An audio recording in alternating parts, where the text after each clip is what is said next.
Les aventures de Monsieur Net et du Grand Talbot, il se livre dans ce livre, justement, qui est disponible partout. Puis je suis bien content de jaser dans son studio. C'est Denis Talbot qui est avec nous autres. Salut, Denis. Salut, Alex. Oui, dans mon humble studio qui me permet de vivre, de faire mes trucs. C'est bien fun. Merci de l'accueil, d'ailleurs.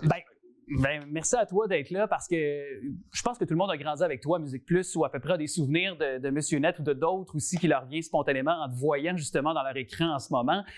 Et dans ce livre-là, justement, tu as décidé de te raconter, mais pas de façon, disons, chronologique. Tu sais, en partant du début, en allant jusqu'à la fin, il y a des soubresauts et des éléments qui sont... Puis pourquoi tu as décidé d'y aller comme ça?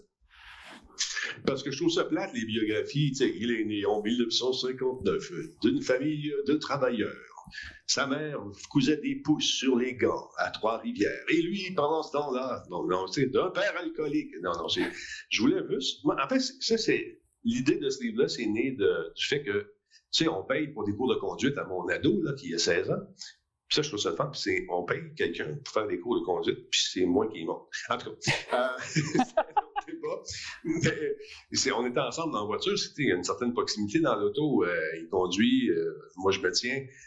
Puis là, on jase pendant ce temps-là, puis à un moment donné, il m'a dit « Pat, toi, t'as grandi où? » J'ai dit « Ah, c'est vrai, on n'a jamais vraiment parlé de ça, toi puis moi. » Fait que là, je commençais à lui dire « je grandis à Ville-la-Salle. » Viens, on va y aller, on va aller voir.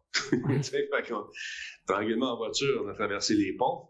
Ça, c'est encore ardu. Mais avec lui au volant.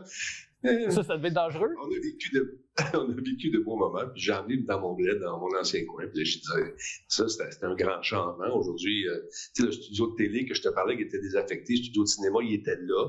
Et puis c'est là que je faisais mes aventures quand j'étais jeune. Je m'amusais. C'était vraiment intéressant de fouiller dans les vidanges des autres, puis de trouver des trésors quand t'es plus jeune, tu sais.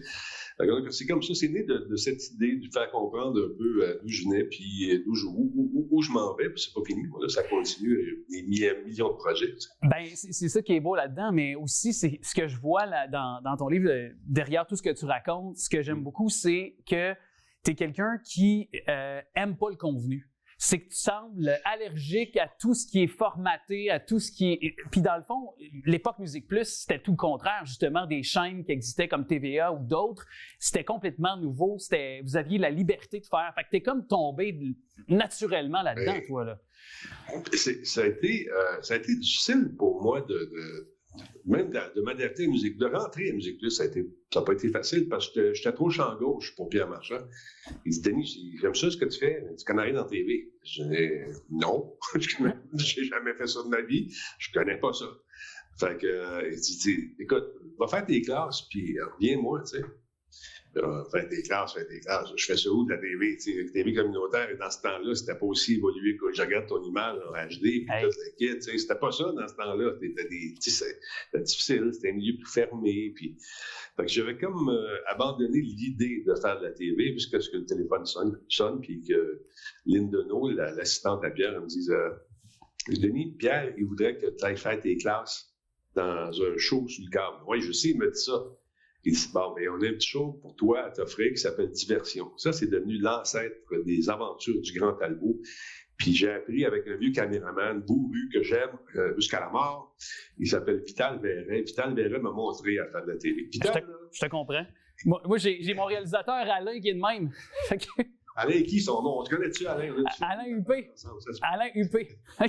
Non, j'avais pas eu le plaisir de le rencontrer. Mais mon réalisateur, quand je faisais des entrevues, puis elle m'en a en plein milieu de l'entrevue, je dis OK, on va couper, je vais recommencer. Là, il avait son œil de l'œilleton, il baissait ses lunettes sur son nez. On faut qu'on se parle. Fait que là, j'ai appris comment faire de la télé grâce à lui, puis par la suite, on devient de plus en plus à l'aise. Au début, faire de la télé, c'est comme conduire une voiture manuelle dans une côte. T'as pas le contrôle. Tu vas de la côte, puis tu te pètes la tête dans le dash, bing, bing, bing, bing, bing, puis t'as peur de frapper la voiture en arrière. Mais à un moment donné, tu développes des techniques, puis t'apprends, t'écoutes des meilleurs que toi, puis tu réussis à te trouver un style. C'est ça qui est difficile, c'est de trouver ce qu'on appelle, en allemand, oui, j'ai de la culture, la Gestalt. C'est-à-dire sur ton toi-même. Ouais. Le gars, là, Alex, qui est là, qui me parle, il faut qu'il soit le même à la télé que dans la vraie vie. Et ça, c'est pas facile.